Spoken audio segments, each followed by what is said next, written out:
kasagarang lalisan sa mga lain-lain o mga tinuhuan nga mokontras Katoliko kinig yung maong teksto sa Ebanghelyo Matthew 16:13-19. Labi na gining katapusan pag-ingon ni Kristo,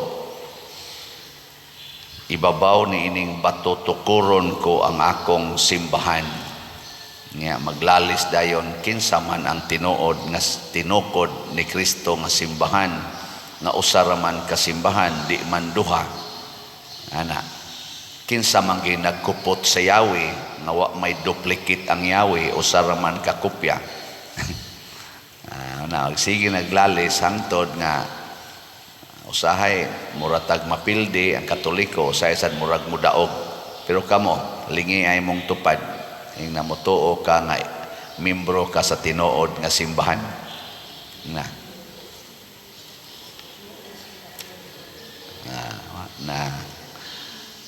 nya unsaon man sad paghimo nga mamembro ta sa tinuod nga simbahan, dili sa pulong lamang, dili sa ngan lamang. Mao na nga doon natay mga Katoliko nga gitawag og nominal Catholics, kanang sangan ra ba Katoliko pero dili sa buhat. Ang gustos Ginoo ang buhat gyud og ang pulong og ang ngan magkuyog.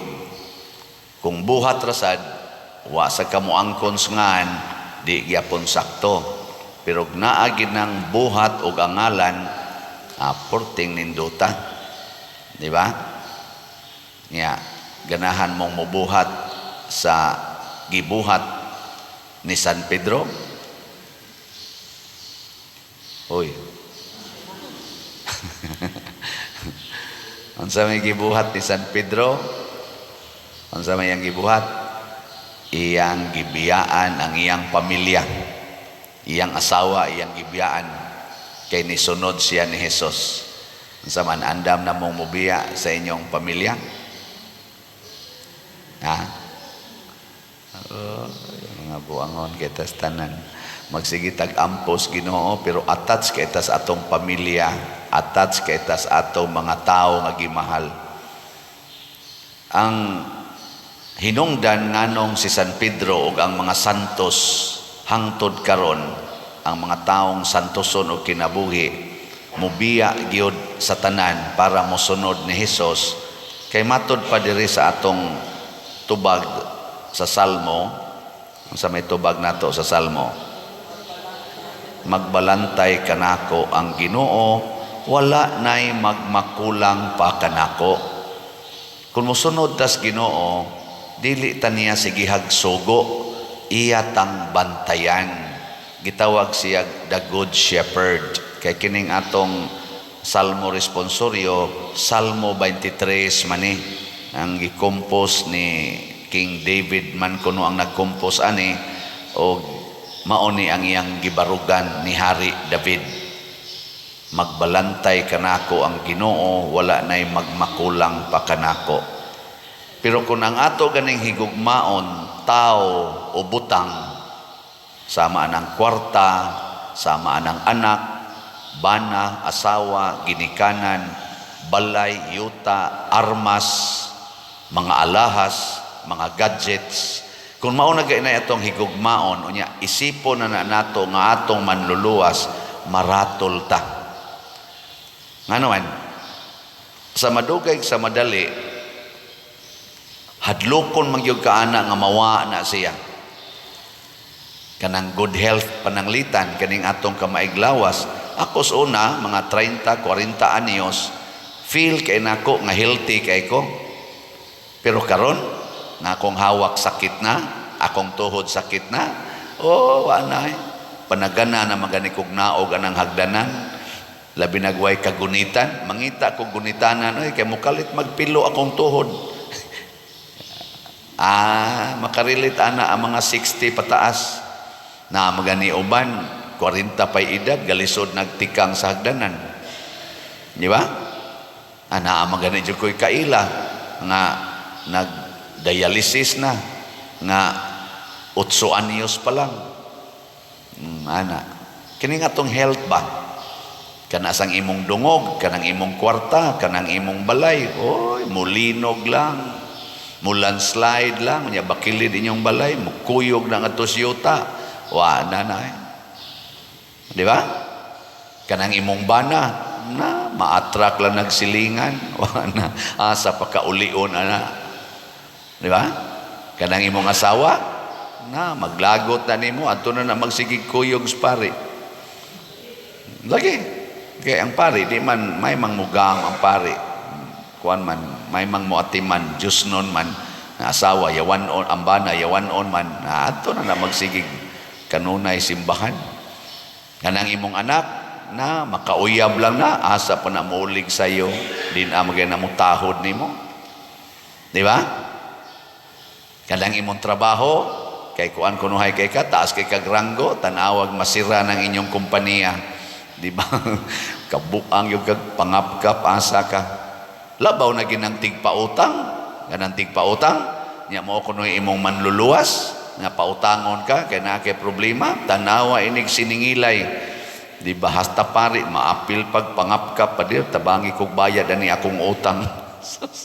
Kuwa mo'y mga batasan, mo pa'y wa mo'y hughog, kulikta diri, ako pa'y inyong pangayo ag bayad sa utang. Niya mura rabag unsay gibayran ang interes. Muutang og 40,000 ang bayronon ighuman sa pila ka tuig tag 90 tag 100,000 na dako pa sa principal nga giutang. Ang apil masan mo ana nya ako ra bay paapil og bayad kadaghan diyang gasuwat naa say mag-takes nako inana nga naman makaluwas pa na dili oy makaimpas makatiwas ay kinsa may atog yung lauman ang Ginoo. Ug unsa may gibuhat ni San Pedro sa dihang nilaom siya sa Ginoo, matud pas unang pagbasa naghangyo siya sa mga pangulo kay siya pangulo man sad ingon siya saksi ako sa mga kasakit ni Kristo. Pasabot andam tang magantos sama ni Kristo. Ikaduha, naghangyo ko ninyo nga bantayan ninyo pag-ayo ang katawhan nga gitugyan kaninyo. Atiman na sila dili tungod kay gipugos kamo kung dili sa inyong kabubuton inyo silang alagaran. Oh, dili gipugos. Ako wa jud ko mapugos dinhi sa San Vicente Ferrer. Unsay tan-aw ninyo nako? Napugos ko o wa? Hinay mo tubag. Napugos ko wa? Siya. Ingon siya, pagtrabaho kamo dili tungod lamang sa suhol kundi dili tungod sa tinguha sa pag-atiman o pag-alagad gayod. Muna nagtrabaho ko wa mga sip-sip mo. Ayaw paghari-hari kanila, ayaw paghari-hari sa mga taong gipiyal kaninyo kundi dili ipakita kanila ang maayong panigingnan. Nagpakita ba kong maayong panigingnan o dautan? Nya mosunod mo sa akong panigingnan. Nya kay sige man kog palit og slot kada semana, mo palitan mo slot kada semana. Ato na gayabag ng tubag. Oy, kada semana ko mo palit og slot. Hinaot unta nga inyo nang sundon. Kamay man kapader kay naman kay income kada semana kada ni mudupa na madayoy kwarta income. Di ba mas kumuingon ninyo nga kada semana sunda ginang dako nga paliton pila ra man ang 500,000 500,000 ay lang to 500,000 kay investment man ang 500,000 pila ra man ang 500 pesos pila ra man ang 200 pesos 500 pesos atong SBF dag 500 pesos. Tibuok ninyong pamilya, magtipon, yung kapadir, ugwa kay bugas. Ugwa kay bugas ba kada adlaw, makaingon jud ka nga ang 500 pesos, murag 5 million. No? Tinao dili. Basta wa kay bugas. Kanang 500 pesos, mura na nag 5 million. Isa pa dir, wa na jud kay bugas, wa na kagani ikapalit og tambal, wa na kay ika paeskwela sa imong anak, kanang 200 pesos nga mao'y kantidad anang atong special slot nga DCHN, mura na nag 200,000 pesos ang balyo. Pero dili din mo pwede i-give up ang 5 million. Dili di ay pwede i-give up ang 200,000. Pwede ra gyud. Ikaw niya pa der, mamatay Miss Gutom. Suway ba? Ngano man tong byuda nga ang iyang igpapalit og pagkaon atong adlaw, gihug man niya tanan ngadto sa kolekta. Wa naman siya ikapalit. Namatay dito siya. Wa sa kukibaw.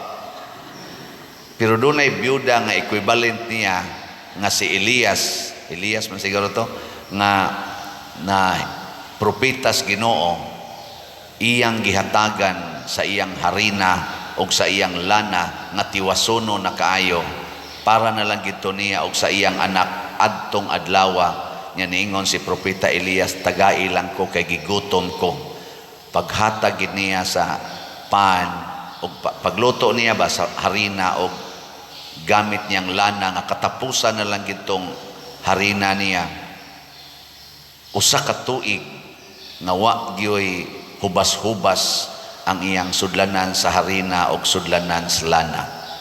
Ngano man kay magbalantay na gay ang Ginoo nato, kun adto na nato isentro paghatag sa Ginoo ang tanan nga niya nato, iyatang hatagan sa tanan sad nga atong gikinahanglan. Mo nang ingon, seek first the kingdom of God. Unsay sumpay?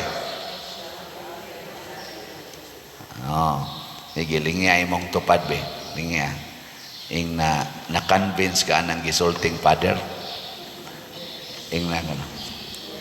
Nya, mingon gini siya, na-convince yung ko, kay mau magina ang tinuod. Ing na kada simana na ta mo palit og slot. Anak, di ba? Aron mahuma na ni atong kumbinto. Salamat kayo ha sa nagsigig palit og slot. Ang atong SBF DAG or San Vicente Ferrers Daily Abundant Graces na natay halin nga 11,526 ka slots. Ana apay 48,474 slots nga available. Atong pakpakan ang namalit ni ini. Salamat kayo. Sus, kamong naay 500 pesos karon ba? Naamoy 500 pesos, ipalit dayo nag-slot. Ipadala lang rin nato. Likay lang na mga scam. Nya, sunod ang atong special slot nga Divine Cleansing, Healing and Strength or DCHS para ni sa atong Holy Week o sa atong Fiesta celebration dinhi karong Abril 13. Ang atong halin niabot na sa 1,155 ka slots. Ana apay 28,845 slots nga available nga tag 200 pesos per slot. Pakpak na sad sa namalit ani. Salamat kayo. Nga mo na kung doon na kay 200 pesos karon, ipalit dayog slot. Nyaming kapader para palit ra banig pagkaon, nakahibaw na mo unsay tubag ana, no? Nya ang atong 22 slot challenge na nasa tay nadawat nga 15 ka 22 slot challenge nga tag 4,400 per challenge. So ikatulunan ning pakpak. Salamat kayo.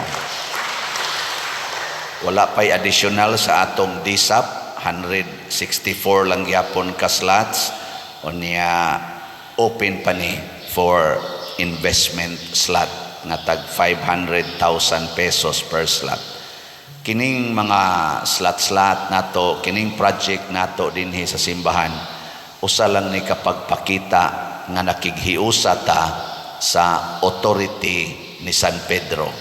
Atong gilig-on ang simbahan, pinaagi sa lig-on natong paghigugmaay, lig-on nga paghinatagay, lig-on nga pag-alagaray. Kada ninyo palit og slot, nag-alagad mo sa simbahan. Ako sad nga extension sa authority sa lingkuranan sa Santo Papa nga gipaambit ngadto sa mga obispo ug nga rin ako isipari, ako sang gipaningkamutan nga ang tanang grasya nga ihatag sa Ginoo sa akong pagkapari, ako sang magamit nganhi sa pag-alagad natong tanan. Mao na nga ingon ani ang nahitabo sa atong parokya ug sa ato dinhing pangalagad. Dili ni perfect ang akong gibuhat, dako pa kay ni kuwang, layo rasad kayo ni ikumparar sa laing mga kaparian nga duna say kasing-kasing nga liwat ng ningkamot nga maliwat ni San Pedro.